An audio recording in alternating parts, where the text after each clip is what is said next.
So the conference is finally over, and it's Saturday evening, and everyone's feeling quite exhausted, and many people are quite sick, including myself. But it's been a really difficult summer. You know, there's hugely disappointing results. We had expected so much more.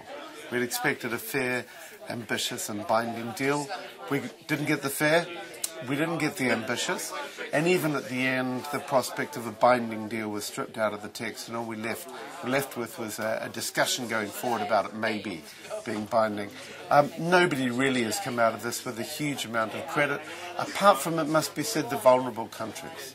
They negotiated hard, they did well in the negotiations, they reminded people what this was all about. You know, it's about human lives. It's about, you know, the impact of climate change on the poorest peoples in the world who had nothing to do with creating this problem. They said that really powerfully. They insisted on it in the negotiations. They came out with some dignity and credit.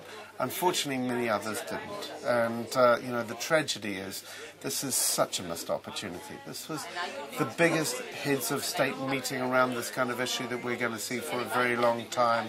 It was, in the end, it said there was 119 heads of state here. They'd failed to set the political direction going forward. But now, you know, our job as civil society is to ensure that they come back together again with a renewed mandate and a renewed vigour and renewed sense of pressure and accountability on them, so that they actually do the job that they didn't do here in Copenhagen. So in order to carry our campaign forward, there are some things that we can work with here. For one thing, we've got this huge sort of draft document down to a much more manageable document. There are still things in there that we really care about, and we're going to make sure end up in the final negotiations. So, you know, there's a basis to move forward from. One of the important things is things weren't locked in here that were really bad, and that's important. We've still got everything to play for, even if it exposes the political will about this as being incredibly weak. We have got a few sort of glimmers of a way forward. You know, for example, China's agreed a way that there can be a sort of monitoring and verification of their own emissions reductions. That was a kind of non-negotiable for the United States. But overall, you know, the countries like Brazil and China and others that did come here and offer things did not have their offers matched by the Annex I countries, the rich countries. They came here with already weak proposals. They didn't improve those proposals.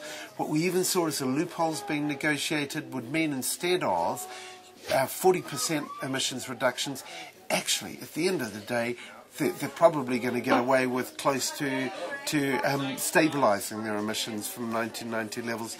This would put us on a track to a 3.9 degree increase in temperature.